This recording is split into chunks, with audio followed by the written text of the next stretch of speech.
Today, gold experienced its largest two-day drop in 30 years, crashing through its support at $1,400 an ounce. Silver also dropped sharply, losing 6% in a single day, and Bitcoin fell through the floor, shedding 70% last Thursday. All while the stock market is showing signs that it too is in a bubble, and is likely to face a serious correction in coming months. So what's really going on here? Many are saying that the gold crash was sparked by the indications that Cyprus may be forced to sell off its gold reserves and by fears that this policy may be implemented throughout Europe. Others say that the drop in gold and silver is all being orchestrated by the Federal Reserve and other banking interests to protect the dollar. Those of you who follow precious metals have probably heard this explained as being driven by the dumping of gold and silver ETFs, which are paper assets not backed by any physical commodities. However, if you take a step back and look at the trends that are developing across the entire market, what we see points to a deeper underlying cause. The first question you should ask when looking at the run-up to these crashes is what was driving the investment in the first place? Was the upward movement in the markets representative of an actual improvement in the economy? Or were these movements in sync with the situation on the ground? Well, no, not at all. In fact, the disconnect between the speculative and investment markets and the real-world economy has been growing, and a number of experts have been talking about this trend for some time now.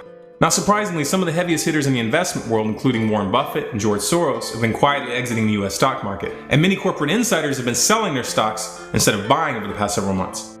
Now, obviously when it comes to precious metals, this dynamic is more complex. There's a difference in the investment mindset because it's viewed by many as a hedge against inflation and a sort of safe haven to protect wealth during a downturn. And you also have a number of countries like China buying it up in large quantities. However, this does not make it invulnerable to market forces. If people start selling in mass, the price drops. This is crowd psychology, just like a herd of buffalo that panic and run off a cliff. It doesn't have to be rational at all.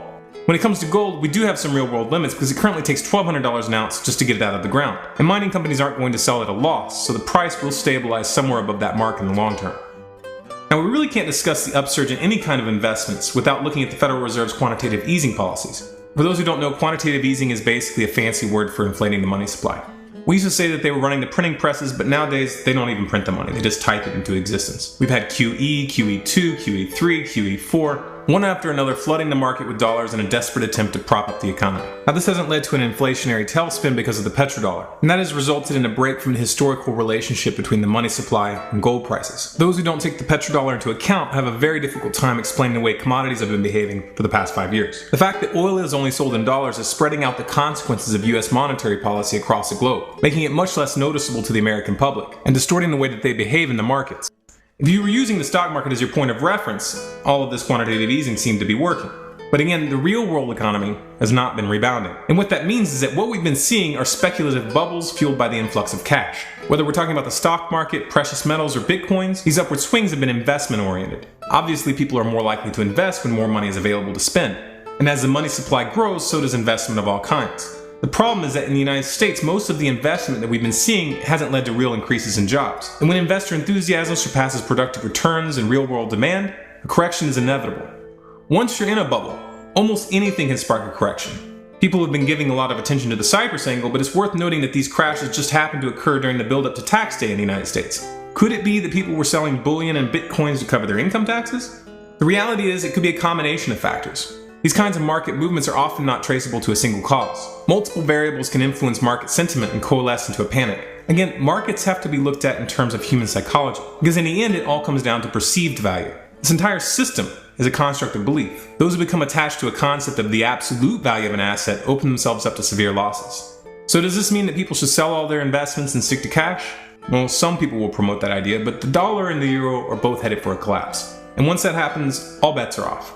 In the short term, gold will not go below $1,200 an ounce for any significant period of time, and it will most likely rebound in the next few months. After the collapse, who knows what gold will be able to buy? That would really depend on what people decide to use for exchange. It could very well be that tobacco would be the currency of choice. It's really impossible to predict that kind of thing. So what's the solution for the average Joe who doesn't have the resources to buy at companies in emerging markets or to set up elaborate hedging strategies, or who doesn't even have the resources to buy any meaningful quantity of gold or silver? I'm not here to give you investment advice, but my personal opinion, we need to pull out of this speculative mindset and start thinking towards an alternative economy.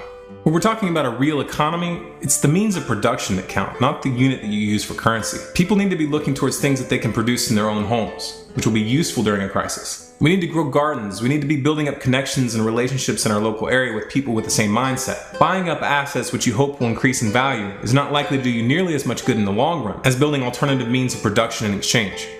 Obviously, this isn't an easy answer, and it may be next to impossible in some neighborhoods just due to the mindset of the public. But realistically, what other option do we have? In the speculative markets, the little guy never really has a chance. If we try to compete with the elites on their terms, we're going to get eaten alive.